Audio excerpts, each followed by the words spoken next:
Brandon, we'll start with you. What was your reaction to the news that we got earlier this afternoon? The 500 results being changed a little bit. I guess we should be thankful Ericsson didn't win the race. What a mess that would have been. It already is a mess, but can you imagine having done all the media and then finding out that you failed post-race tech and you're going back to the last row? Absolutely. That would have been a PR disaster, and we didn't need any more of that. I mean, it already is pretty upsetting after the news from the qualifying days in Team Penske, and now you've got this from Andretti Global after the conclusion of the Indy 500. That official statement said the number 27 and number 28 entries from Andretti Global, the number 90 from PREMA Racing, have been moved to the rear of the Indianapolis 500 field after failing post-race technical inspection. All three cars have been reordered based on their unofficial finishing positions. Additionally, each car has been fined $100,000, and the team competition managers for the next three entries have been suspended for one race to be served at the next event on the streets of Detroit. So we're having more suspensions there with team and competition managers in this case as well. You've got the big slap on the wrist with the $100,000. But what a heartbreak here for the story of. I was literally just writing about my story for yesterday for Race Face Digital was going to be about Marcus Ericsson and his runner-up finish, which is currently being edited and changed here because of the news that came out just about 4 hours ago.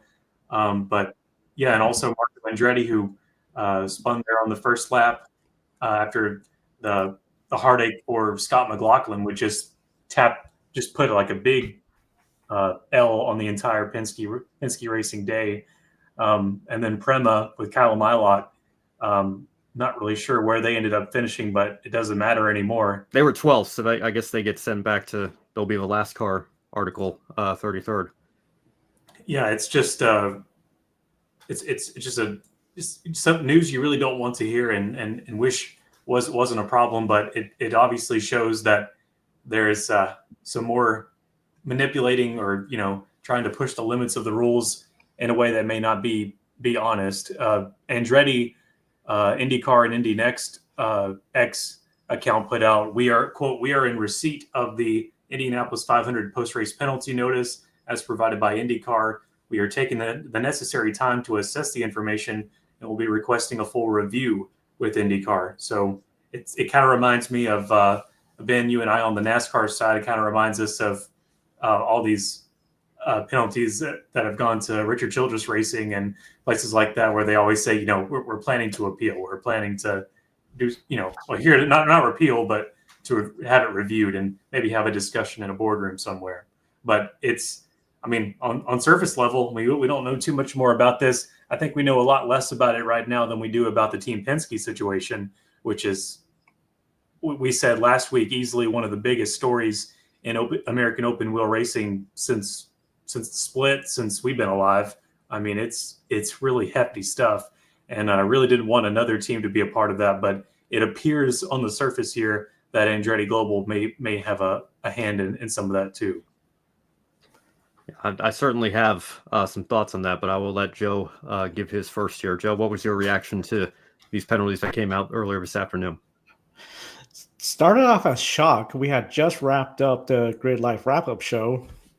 We were backstage, myself, Tanner Smith, Jonathan Fields from the Racing Expert, and Kobe Lambeth, and we get the big breaking news, and we avoided a big mess. It had Marcus Ericsson maintained the lead, gotten the win. Could you just imagine the mess? Because we now know one of the most viewed Indy 500s in a long time, over 7 million viewers, and we know the history of the Indy 500 is there's a big drop-off that following race weekend. Everyone watches the race, and then they find out, not on the Monday newspaper, but Tuesday newspaper or late Monday evening, by the way, Ericsson did not win that race. That would have just been a huge mess for IndyCar. And granted, IndyCar is already in a big mess. I think a lot of folks questioning the credibility of the tech inspection of Roger Penske, the race officiating, the leadership of Roger Penske himself too, I feel, is under a big question as how good of a leader do we have? Where is the conflict of interest? So overall, I just think now the remaining hours since the initial announcement, I just think this is going to make a bigger worst case scenario storm for Roger Penske, the leadership of IndyCar and the teams. And that's really dreadful. I mean, here we are. We know Alex Polo has been to talk about the IndyCar season, what he's doing, just dominating such a historic run. And that's, again, being overshadowed by these penalties. From the Andretti statement, I'm curious if Andretti's going to make an argument like this could be retaliation or this is a very harsh penalty, in which case people can now say, well, we gave Roger a very harsh penalty through Team Penske. So overall, I think it's going to be one of those deals where this is going to be the start of, I think, a not so pleasant few weeks at IndyCar for the teams in IndyCar.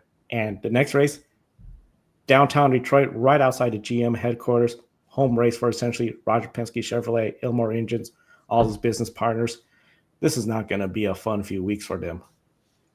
Certainly interesting to have that be the next race, Joe, going to the streets of Detroit and being it's usually called Penske's Playground, at least when it was at the Belle Isle location. But yeah, it's going to be an interesting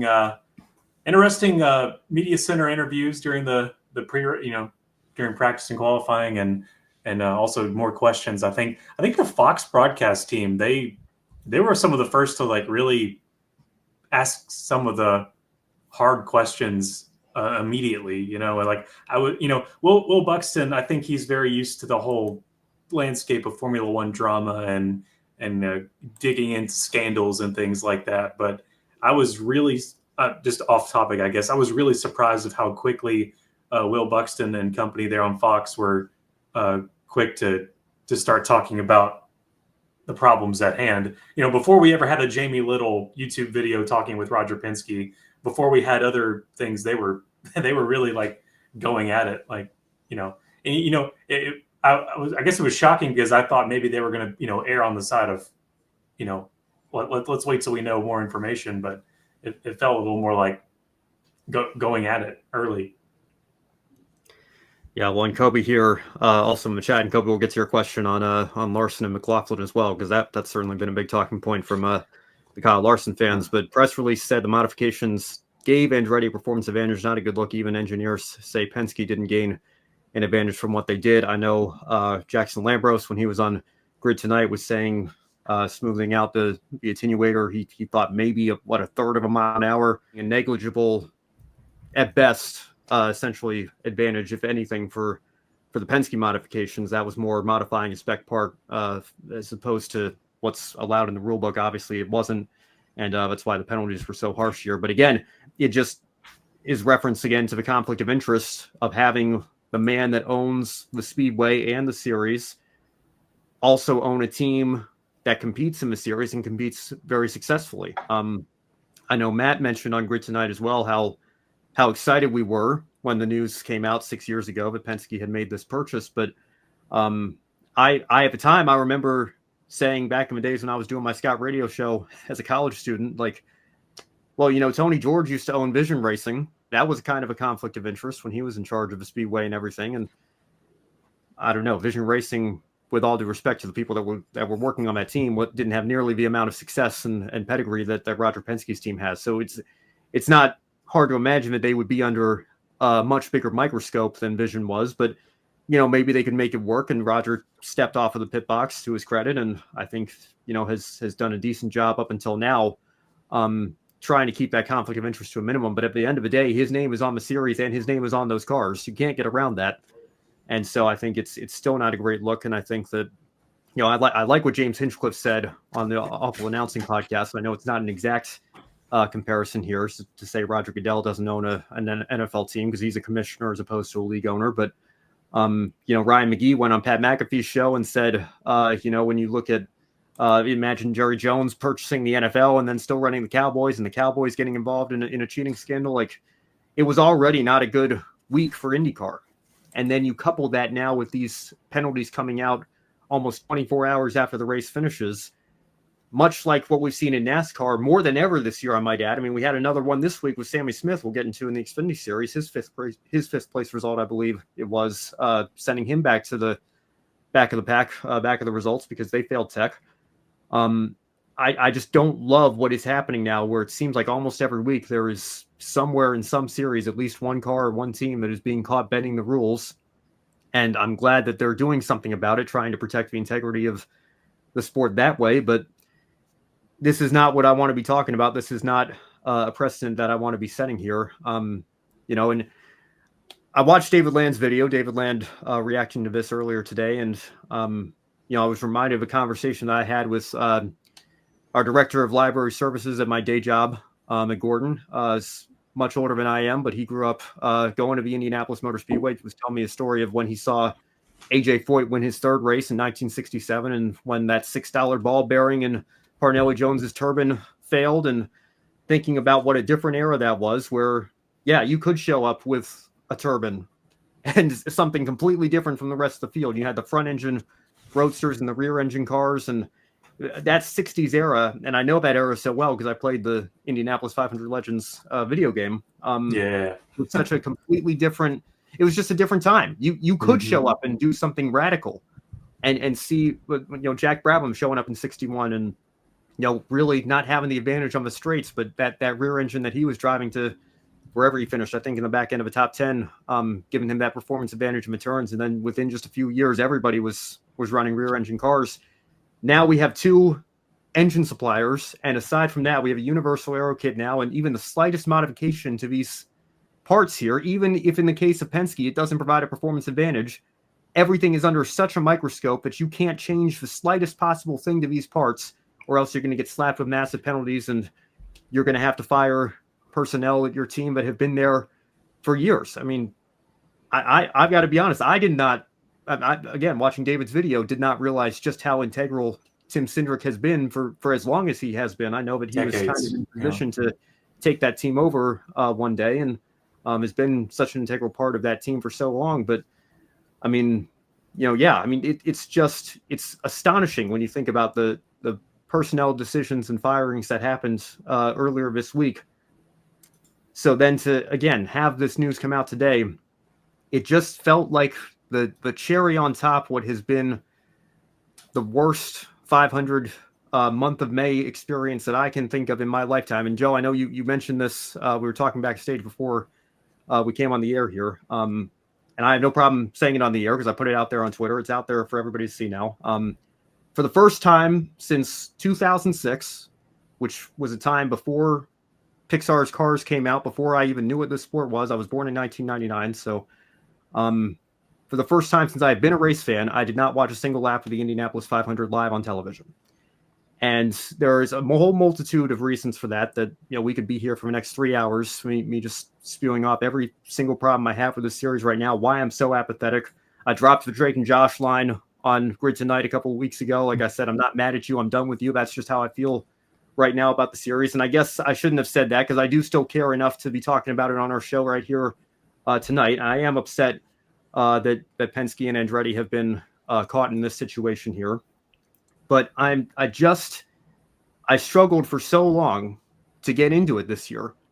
I was wondering where the hype was. And then I saw on Saturday evening that quote coming out from the Speedway, once again, we're going to do everything in our power to give the fans a green flag finish, do whatever it takes. And that was the trigger I needed to say, yeah, I can't do this. I'm too worried that some sort of shenanigan is going to happen. And I need to take the last day of my break and put myself in a better headspace here.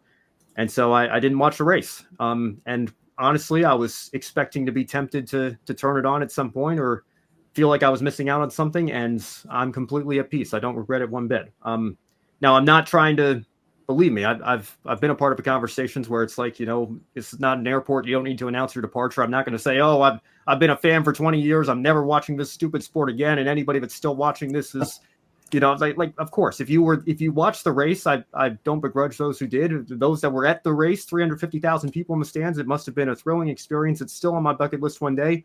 I hope you enjoyed it. I hope you had a great time. I really do. I'm just telling you, as somebody that has not liked the direction that this series has gone the last couple of years in particular, it was virtually, I didn't watch. It was impossible for me to get into it this year. And I never thought I'd say that about what I still believe in many respects is the greatest race in the world.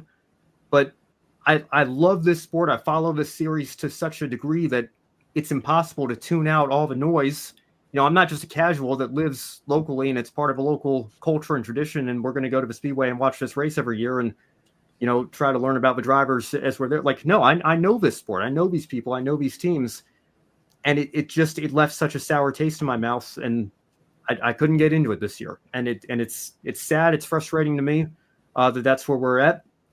But like I said, to get this news here today, well after the checkered flag, just even further makes me feel confident and good in my decision that, yeah, this just I needed some time away from it this year, and maybe next year I'll feel differently. But 7 million people watched the race. I can't complain about that. Fox. I heard from people that the booth was all right. The production value wasn't very high quality from Fox in many other respects, but I don't know.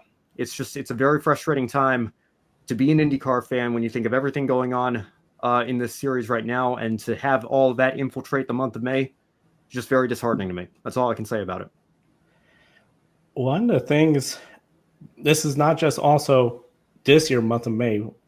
Last year, we had the push to pass scandal at St. Pete's. Gets caught really much later at Long Beach because Penske's team accidentally used it, and that's when IndyCar caught them.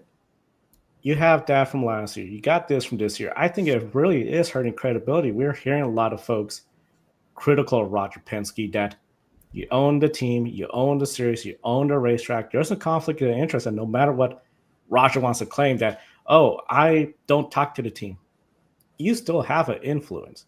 It may not be a direct influence, but everyone knows when Joe Samaniego in cars pulls up to the tech line, that's Roger Penske's own car.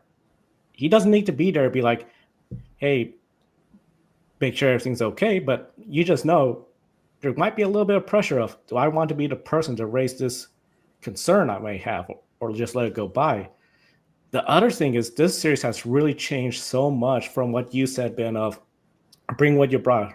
1994, Roger Penske, Team Penske brings the beast. They just dominated that Indianapolis 500, nearly leading the entire race, nearly lapping the entire field to Fittipaldi crash, handed the win to Al Unser Jr. Now IndyCar, almost a spec series, and we got Marty spec parts. The big thing was with Penske, you got this penalty because you're dealing with a safety device with that attenuator to ensure drivers don't get hurt when they back into the wall. Now that we see this from Andretti, oh, this could give them a performance advantage. The front wing from PREMA and Callum Ilott. Back in the day, folks who remember IndyCar, especially kart, those front wings will be covered as much as possible so you didn't see the work the teams were doing to get that advantage. I think this is something where, along with potentially looking at, okay, we announced we're going to have an independent board or commission or whatever to come up with a plan for officiating tech inspection without them being Penske employees. We're overdue for a new car. What do we want of the series? Do we want to be more spec, keep the cost low? Because you do that, all these teams are going to be looking for ways to find that advantage. You could go back to kart, where a lot of times the chassis, Reynard, Dallara, the engines, you had Cosworth Ford, Toyota, Honda. Maybe it's going to be a little bit more pricier, but maybe it might be a better combination compared to a nearly spec series. And if this is the case, where now race officiating is we're going to be really strict on all the rules. What if we see more disqualifications week after week after week? I think that's going to get old. It got old with Formula E 2 years ago. This series, I think, it's a need of, Doug Boll, I think, did a great job calling that press conference, explaining why he moved Newgarden, Will Power to the back row. He's going to have a very busy few weeks of just trying to put at ease the fans of the series, the sponsors, stakeholders that put in money, the teams and the drivers, that we're got to have a good, level, fair playing field, and something where we could win the credibility back. Because right now, I think it's as low as really since the 2002 Indy 500, where the controversial caution coming out as you had Helio Castroneves leading. Here comes Paul Tracy trying to become the third consecutive kart driver to win an IRL event. I feel like that was a low point because that went to the courts.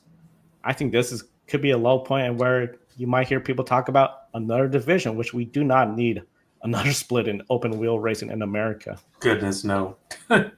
No, we're already like flirting with that on the NASCAR side. We certainly don't need that again with open wheel in America. No. And Joe, I'm glad you brought up the push pass scandal from last year, because I mean, you want to talk about changing the results a day later. I mean, those results were changed 45 days later, right? And that's still the biggest question I have. That attenuator violation, maybe it wasn't on the car during the race last year as Joseph Newgarden won. I don't know. I must admit, I just told you how disillusioned I was. I kind of tuned out the news for the last part of last week. I don't know if anything further came out of that. You guys can tell me if it did. But Marshall Pruitt sends that video out. That same violation was on that car that's at the IMS museum of that winning car from last year. Why did we not find out about the push-to-pass scandal for a month and a half? Why did we not find out about this attenuator issue that Penske had been messing with for almost a full year? And I got to say, because I watched the shows that you guys did while I was away, and you guys did a good job, like I mentioned in the intro. Tanner Smith coming out and saying, you heard it here first, kind of, if somebody else comes out with a violation, other teams are probably doing this. He gets to take a victory lap today. Like, crystal ball. What happened, right? Yeah. That's what happened. Wow. And I'm thinking to myself, man, that's a bold statement to make. Everybody else passed Tech, Penske didn't. I mean, I feel like that's pretty, but until it comes true. Andretti still bent the rules somehow. Yeah. PREMA still bent the rules somehow. PREMA too. Yeah, I mean, it's so. I'm so frustrated as a race fan today, because I want to be talking about Alex Palou, and there's a small part of me that wishes he won Long Beach, because what a stretch that would be, an undefeated start to the year. I mean, yeah, he has literally been second. His worst. Remember when we were saying his worst finish all year is 8th? How amazing that was. There's still a long way to go in the season, but his worst finish of the year is 2nd. He can take care of it. Yeah. I mean, this is the Gibbs 18 car in ARCA. This is Max Verstappen in 2023. I mean, he is, and I, quite honestly, we're 27 minutes into the show. We haven't really talked about the winner, which again is a frustrating point to be in with the state of his series. But congratulations to Alex Palou, thoroughly the first ever Spaniard. First ever Spaniard. Ganassi, wonderful job all year, really. I was going to say all month, but all year. They are unrivaled right now. And quite honestly, I know Kobe was saying that, the whole deal with McLaren and Ganassi and that, I mean, everybody remembers the Piastri situation. I think people might have forgotten at this point. Alex Palou had something very similar with McLaren, but maybe that turned some F1 people off in the paddock. Maybe it didn't. We'll see. It has been a few years, but if you want to talk about putting an American star in your car, if you're Cadillac, I know, like we just said, Palou's from Spain, but he's built a name for himself in an American series. He's very familiar to American audiences. If you want to talk about putting somebody who can maybe move a needle here in the United States among American race fans in your car, who has experience, who clearly has the talent, and he's going to have the super license because he gets the full 40 points because he's won the last 2 championships. He doesn't have to worry about that. He should maybe be an option for Cadillac there, but that should be the story. And yet everybody today is talking about Ericsson and Kirkwood and Andretti, flashing back to the Penske penalties that we've been talking about for the last week plus now. It's all just very frustrating. That's the only word that I can come up with to continue to describe this month of May. Yeah, that's the exact words that Marcus Ericsson had mainly yesterday. It was just, it's frustrating. But I mean, little did he know. I mean, I want to go ahead and stop people that are putting all of their animosity on the drivers in the cockpit. I mean, that's a good point. Yeah, that's just unacceptable. Yeah, they might as well. I mean, we have no reason to believe that they're a part of those manipulating the rule processes in any way. So, and until we do have any proof of that, let's leave drivers out of the equation. Yeah, that's a big thing. it's very interesting because, when it comes to like the push to pass, the incinerator, it's engineers, crew members looking at it, like, where do we find anything for that 0.3 of a mile per hour, some sort of advantage? When you have a series that's nearly spec like this one, I mean, it just makes it really challenging for all the teams to find that edge. And on top of that, as we saw with the race, with the hybrid unit, which we know was a little bit of a not so great introduction, has made passing even harder. I'm starting to wonder how much that also played a little bit of factor of, okay, we're just really trying to find something, because passing was very hard. And really, like what Pato O'Ward said, he sort of felt like Ericsson choked to allow Pelot to sneak on the inside, get that lead. That was a winning move. It was last year? That would have not been the winning move. The winning move would have been the last lap coming down to that backstretch, because everyone was just drafting and passing each other. We did not have that this year. So I think this series, along with, the mess we've been talking about, Honda, we know, is not happy. There's all the rumors of NASCAR looking for that fourth manufacturer. Honda not happy. This is just a big mess that Roger has on his hand, and the entire IndyCar team. Yeah, and if Honda pulls out, then I don't even want to think about the state of it. I mean, I know Honda supplied all 33 engines for many years, but I don't know if Chevy would be willing to do that, or what kind of solution you'd have to find at that point. Yeah, that would be very concerning. But again, I think what we have to do is find something. The status quo was not working, and I know people are going to say it was a record-breaking purse, it was record-breaking attendance, record-breaking, at least post reunification viewership. I think it was the highest rated since 2008, right? 2008 would have been the first year of reunification. So basically, the most viewers we've had watching the 500 since the sport was brought back together, and that's all great. But I as I said on Twitter a couple hours ago, I'm not going to complain about that number. It does kind of boggle my mind, though, because of everything I just laid out. Was the state of the series right now. I can't help but think what that ceiling might be, what that number could possibly be. And I know the blackout was lifted. That certainly has to have helped the numbers, right? So we've got to keep that in context in mind. But what number could we get to if the series were healthier and in a better place? And I think that's just, again, it just adds to the frustration, knowing what might have been, what could have been, what could possibly still be, but we have to change a lot of things to make sure we can get there. And I think that starts with an independent organization coming in and running things like technical inspection and sanctioning the sport and everything.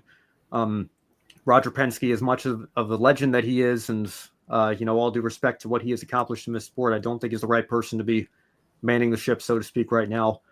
And I think we need to, as David was saying in his video this afternoon, I think it might be beneficial to open up the rule book a little bit.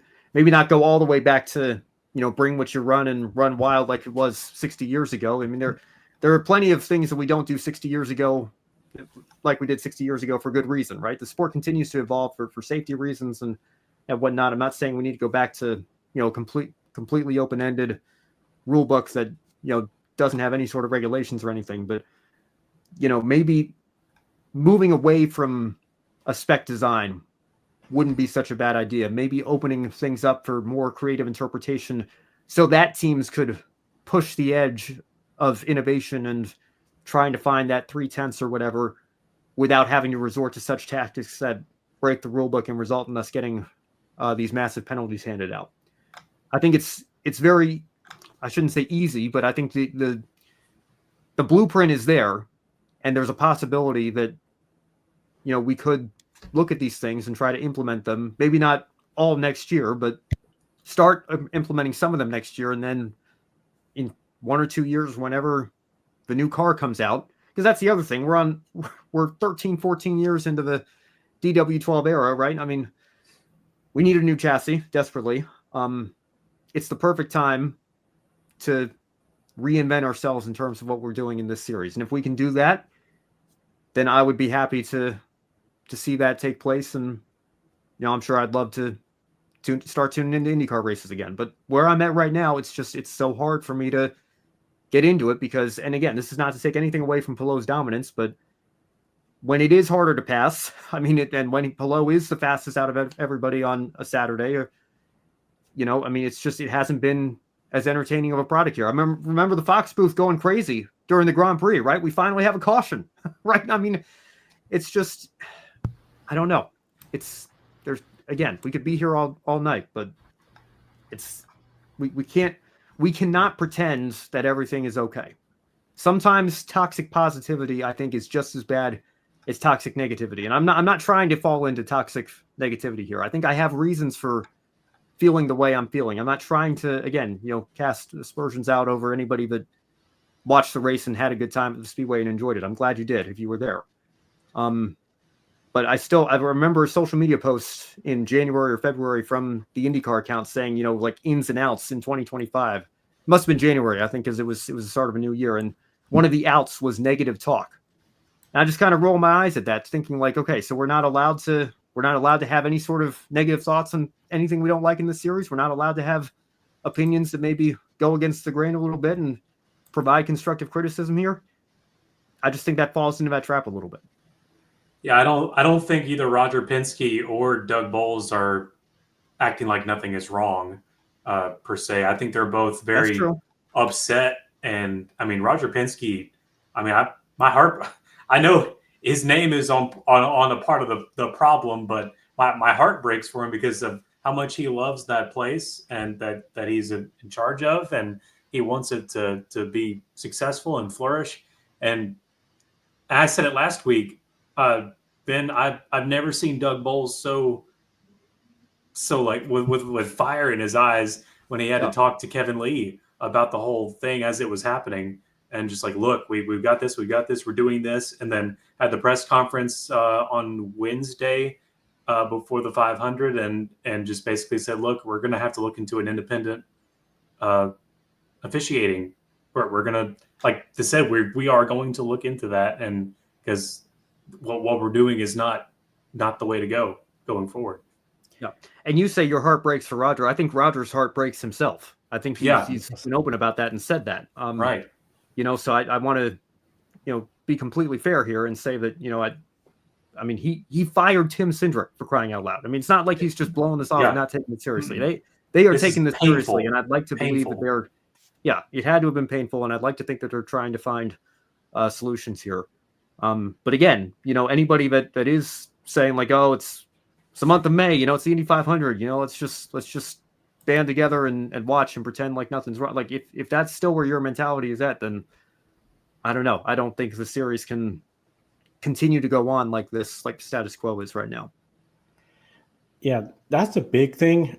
You can't just ignore that, oh, everything's fine. It's the month of May. Let's just enjoy the race when you have this controversy. I mean, as someone that remembers the Indy Racing League card split. I mean, there was a lot of discussions. There was meetings before to try to prevent such a split, but Tony George had his way, and the teams had their way. That split occurred. It's interesting because when Roger took over IndyCar IMS, he talked about stewardship a lot, that this was a stewardship role, not like a job promotion or acquisition, even though really it is a property acquisition, a series, the racetrack. But I feel like the big thing is, as much as he cares about everything, you can't have your name present everywhere. I mean, I'm grateful we got Doug. He's done a great job when he was in charge of Indianapolis Motor Speedway. Remember when the NASCAR race had that curb come up? Who was one of the people there to work on it, clean it up? Doug had to remove his suit coat. He was there cleaning it up. It's a good thing we have him there now, because I think he did a really good job of, okay, we're going to make these penalties. He went to the press conference like, this is why we put them in the back row, because of the gravity of the situation. This is the biggest race in the world. We got to do something. And now you got another penalty coming off the conclusion of the biggest race in the world. My goodness, he's going to have a really busy few weeks. And I personally feel like it's a good thing he's in charge, because I think he's really the person that has the credibility with everyone, while Roger, he needs to work on trying to rebuild that. Yeah, totally agree. And like I said, I think that there is a path forward here. But it is hard to deny that it is a tough week, I think, in many respects to be an IndyCar fan. And again, we can only just hope that they're and trust that they're trying to do the right thing here and move on from the situation that we find ourselves in here. But I'm glad that the steps have been taken to hold these teams accountable. It'll be interesting to see if any personnel decisions are made on the Andretti and PREMA side of things as well here, to be fair here. But yeah, I mean, just again, to be sitting here 24 hours after the race and be talking about the guy in second place being thrown back to 31st instead of what a great race we had, what a great winner we had, what great storylines we've had in a month of May that has been so desperate for them. Again, the frustration is the only word that I can keep coming back to. Kobe here in the chat saying Doug Bowles is genuinely good person and leader, cares about the fan experience, and very hands-on in his approach. Yeah, Joe, who can ever forget when that curb came up at the NASCAR race, and he was one of the ones out there, like you were saying, on the scene of the crash accident, trying to fix that curb. But yeah, I mean, Brandon, if you want to kind of take the last word here, I don't know if you have anything else to add. We're 40 minutes into this discussion here. I think we've covered a lot of the main talking points, but you want to kind of put a bow on it here? I mean, in the best way that I can. I don't really know if there's a really neat way to put a bow on it other than to focus on where the focus should be on the winner, Alex Palou, and just has set himself in the stratosphere after winning the Indianapolis 500 and has shown us that he is the greatest American open wheel talent of our generation. And that is it. Like he's set from wherever he wants to go from here. I think another championship is coming this season easily, and it's going to be exciting to see where he goes to, whether that's a Cadillac seat or staying here in the States. We'd sure love to keep him. But I mean, I'm sure maybe the rest of the paddock wouldn't want to keep him. Maybe they want him to go over to Cadillac so they can start competing for wins. But I mean, it feels like Jimmy Johnson all over again in our circle, sort of in remembrance of this kind of dominance. It's just it's amazing to be able to witness it in real time. Yeah, well, I think the last great champion to drive that 10 car, well, not that Tony Kanaan isn't a great champion, but his Felix Rosenqvist. Yeah.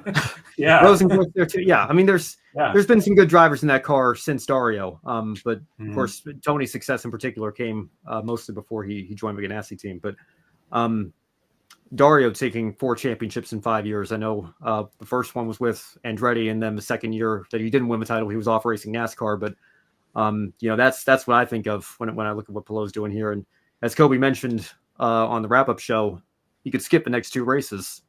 There'd be no way for him to lose the points lead here. So I think well on his way to a 4th championship. And I mean, if he stays long enough, maybe the 7 that Foyt has could be in jeopardy too. I mean, I see no reason to believe that he's not going to continue to perform at a high level for another 15, maybe even another 20 years. I mean, we haven't really talked about Takuma Sato. He was in the mix, leading a quarter of this race, probably could have won it, maybe should have won it in many respects. And that would have been his 3rd, and what a story that would have been too. And as he approaches 50, as Elio is 50, was 46 the last time he won his 4th. I mean, those guys have proven that you can be in your mid to late 40s, even approaching 50, and still be very competitive in this series. I think Palou certainly has an opportunity to do that if he wants it.